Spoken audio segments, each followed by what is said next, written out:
Hello दोस्तों, welcome to my channel Ajanta creation. मैं आपकी होस्ट और दोस्त शगुन। आज के इस वीडियो में हम कार्तिक मास महात्म्य का 16वां अध्याय सुनेंगे। आइए शुरू करते हैं। ओम नमो भगवते वासुदेवाय। ओम नमो भगवते वासुदेवाय। सुनो लगाकर मन सभी, संकट सब मिट जाएं। कार्तिक मास महात्म्य का कमल सुनो 16वां अध्याय। आइए शुरू करते हैं 16वां अध्याय।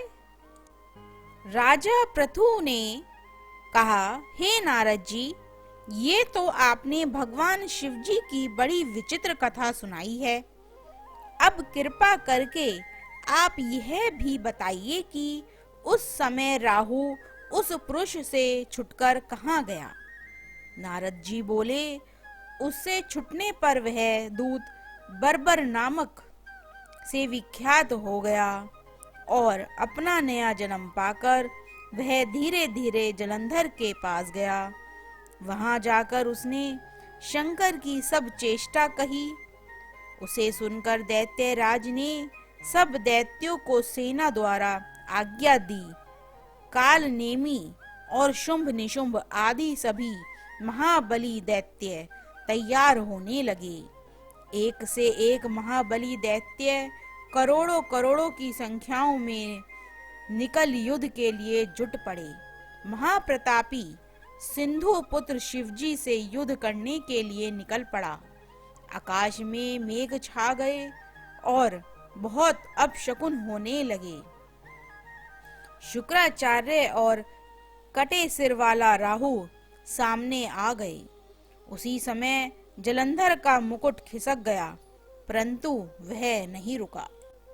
उधर इंद्रादिक सब देवताओं ने कैलाश पर शिवजी के पास पहुंचकर सब वृतांत सुनाया और यह भी कहा कि आपने जलंधर से युद्ध करने के लिए भगवान विष्णु को भेजा था।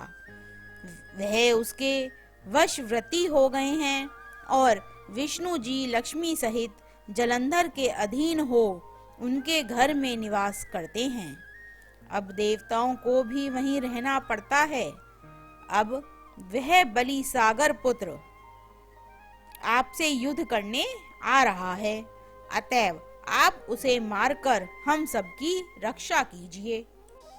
यह सुनकर शंकर जी ने विष्णु जी को बुलाकर पूछा, हे ऋषिकेश, युद्ध में आपने जलंधर का संहार क्यों नहीं किया और बैकुंठ छोड़ आप उसके घर में कैसे चले गए।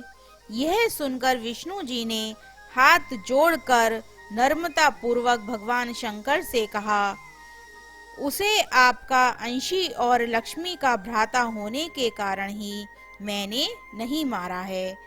यह बड़ा वीर और देवताओं से अजय है। इसी पर मुग्ध होकर मैं उसके घर में निवास करने लगा हूँ।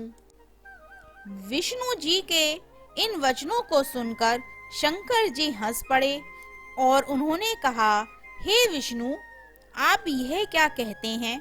मैं उस दैत्य जलंधर को अवश्य मारूंगा। अब आप सभी देवता जलंधर को मेरे द्वार ही मारा गया जान अपने स्थान को जाइए। जब शंकर जी ने ऐसा कहा तो सब देवता संदेह रहित होकर अपने स्थान को चले गए। इसी समय पराक्रमी जलंधर अपनी विशाल सेना के साथ पर्वत के समीप आ कैलाश को घोर सिंहनाद करने लगा। दैत्यों के नाद का कलोहल और सुनकर शिवजी ने नंदी आदि गणों को उससे युद्ध करने की आज्ञा प्रदान की। कैलाश के समीप भीषण युद्ध होने लगा। दैत्य अनेकों प्रकार के अस्त्र शस्त्र बरसाने लगे। भैरी, मृदंग, शंख और वीरों तथा हाथी, घोड़ों और रथों के शब्दों से शाब्दित हो पृथ्वी कांपने लगी। युद्ध में टक्कर मरे हुए हाथी, घोड़े और पैदलों का पहाड़ लग गया। रक्त मांस का कीचड़ उत्पन्न हो गया। दैत्यों के आचार्य शुक्र जी अपनी मृत संजीवनी विद्या से सब देवताओं दैत्यों को जिलाने लगे। यह देखकर शिवजी के गण व्याकुल हो गए और उनके पास जाकर सारा वृतांत सुनाया। उसे सुनकर भगवान रुद्र ने क्रोध की सीमा ना रही। फिर तो उस समय उनके मुख से बड़ी भयंकर कृत्या उत्पन्न हुई, जिसकी दोनों जांघें ताल वृक्ष के समान थीं।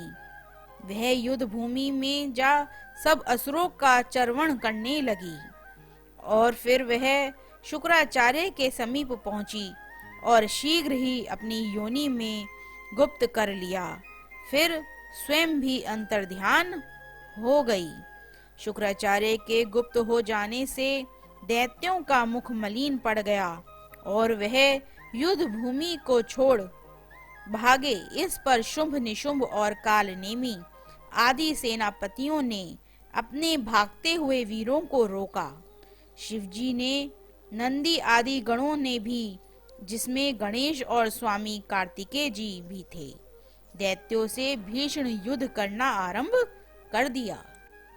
ओम नमो भगवते वासुदेवाय। ओम नमो भगवते वासुदेवाय। दोस्तों, आज के इस अध्याय की कथा यहीं पर समाप्त होती है। आगे की कथा अगले अध्याय में सुनेंगे। इसी तरह की और कथाओं को सुनने के लिए हमारे चैनल को सब्सक्राइब करें और बेल आइकन जरूर दबाएं, जिससे हमारी आने वाली नई वीडियोस की नोटिफिकेशन आपको मिलती रहे। Thank you friends watching this video.